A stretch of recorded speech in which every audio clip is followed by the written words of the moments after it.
Hello everyone, and welcome to History of the Ancient World. Today, we're embarking on an epic journey to explore two of the most influential civilizations in human history, ancient Egypt and ancient Rome. At first glance, they might seem worlds apart. One built majestic pyramids in the desert sands. The other forged a vast empire across Europe. But their stories are deeply intertwined, a fascinating tale of power, culture, and conquest. So grab your virtual passport, because we're about to travel back in time. Let's start with Egypt, the gift of the Nile. For nearly 3,000 years, this civilization flourished along the banks of the world's longest river. The Nile wasn't just a source of water, it was the lifeblood of Egypt. Its predictable annual floods deposited rich, fertile silt, allowing agriculture to thrive in an otherwise arid landscape. This agricultural surplus was the foundation of everything that followed. It allowed for the rise of a complex society with a powerful, centralized government, led by a divine king, the pharaoh. The pharaoh wasn't just a ruler. He was considered a god on earth, a Horus in life, and an Osiris in death. This divine kingship was central to Egyptian religion and society. It was this belief that fueled the construction of some of the most iconic monuments ever built, the pyramids. These weren't just tombs, they were massive, sophisticated machines for the afterlife, designed to ensure the pharaoh's successful journey to the next world. The Great Pyramid of Giza, for instance, held the record as the tallest man-made structure for over 3,800 years. Think about the incredible engineering, logistics, and sheer manpower required to build it without modern technology. It's a testament to the Egyptians' organizational genius. Beyond the pyramids, Egyptian culture was rich and vibrant. They developed one of the earliest systems of writing, hieroglyphics, initially for religious and state records, but eventually for stories and poetry. Their understanding of medicine, mathematics, and astronomy was remarkably advanced for its time. They created a 365-day calendar, studied the stars to predict the Nile's floods, and had surgical knowledge that was surprisingly sophisticated. Their art, with its distinctive profile views and symbolic imagery, tells us so much about their beliefs, their daily lives, and their profound obsession with eternity and the afterlife.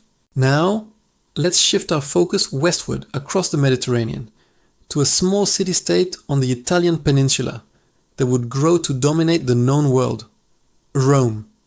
Rome's story begins much later than Egypt's, traditionally founded in 753 BC. Unlike the divine, centralized monarchy of Egypt, Rome started as a republic. Its motto was SPQR, Senatus Populusque Romanus, the Senate and the people of Rome. This idea of shared governance, of citizens having a say in their state, was revolutionary. Power was supposed to be balanced between elected officials, like the consuls, and the powerful Senate. What made Rome so successful? One key factor was its military. The Roman legion was arguably the most effective fighting force of the ancient world.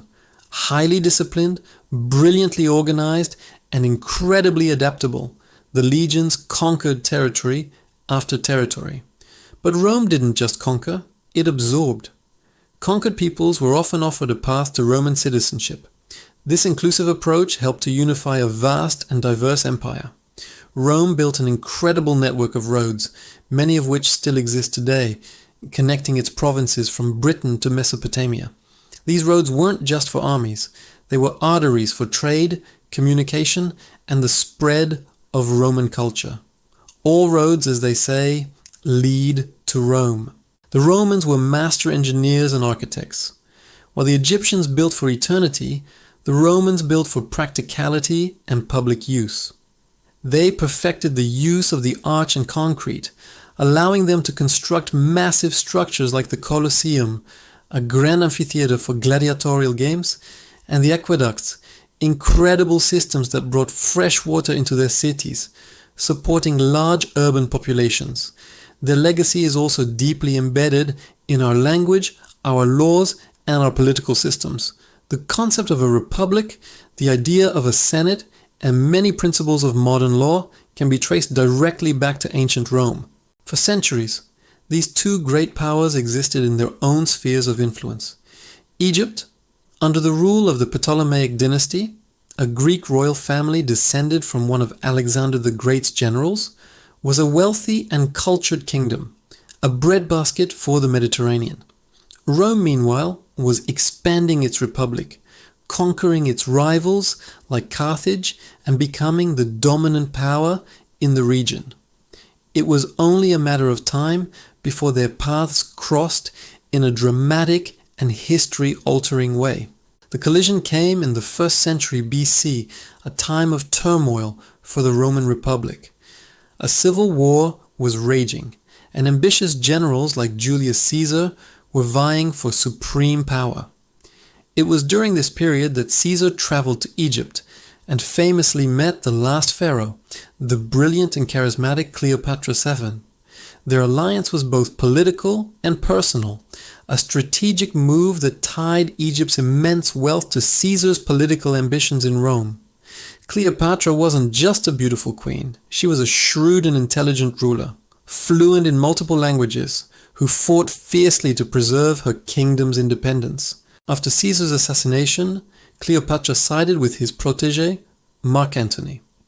Their love affair is one of history's great romances, but it was also a powerful political alliance that challenged the authority of Caesar's heir, Octavian. The final showdown came at the naval battle of Actium in 31 BC. The forces of Antony and Cleopatra were decisively defeated by Octavian's fleet. Faced with capture, both Antony and Cleopatra chose to take their own lives. With Cleopatra's death, the 3,000-year-old pharaonic line came to an end. Egypt was no longer an independent kingdom. It became a province of the Roman Empire.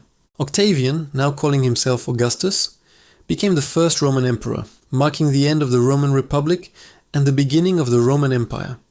The conquest of Egypt was a pivotal moment. Its vast grain supplies secured the food source for the city of Rome, preventing riots and solidifying Augustus's power. Its immense wealth funded the expansion and maintenance of the empire for centuries to come. For the next few hundred years, Egypt remained one of Rome's most important provinces. The Romans respected certain aspects of Egyptian culture, and some emperors even presented themselves in the guise of pharaohs. Egyptian cults, like the worship of the goddess Isis, became incredibly popular throughout the Roman Empire, spreading as far as London. But Rome's influence was dominant. Greek and Latin became the languages of administration, and the old Egyptian religion slowly faded, eventually being replaced by Christianity. So, what can we learn from this incredible story? We see two different models of civilization. Egypt was ancient, stable, and deeply spiritual, defined by the rhythm of the Nile and a belief in the divine order. Rome was dynamic, militaristic, and pragmatic, driven by ambition and a genius for organization and engineering. Their interaction shows us how history is a story of connection, not just isolated events. The fall of one great civilization directly enabled the rise and stabilization of another. The wealth of the pharaohs funded the glory of the Caesars. The legacy of both Egypt and Rome continues to shape our world today, in our architecture, our laws, our language, and our very idea of what it means to build a lasting civilization. Thank you so much for joining us on this journey through the ancient world. It's a vast and fascinating subject, and we've only scratched the surface. If you enjoyed this video, please give it a thumbs up and consider subscribing to History of the Ancient World for more deep dives into the stories that shaped our past. Don't forget to hit the notification bell so you won't miss our next adventure. Let us know in the comments which ancient civilization you'd like us to explore next. Thanks for watching, and we'll see you in the next one.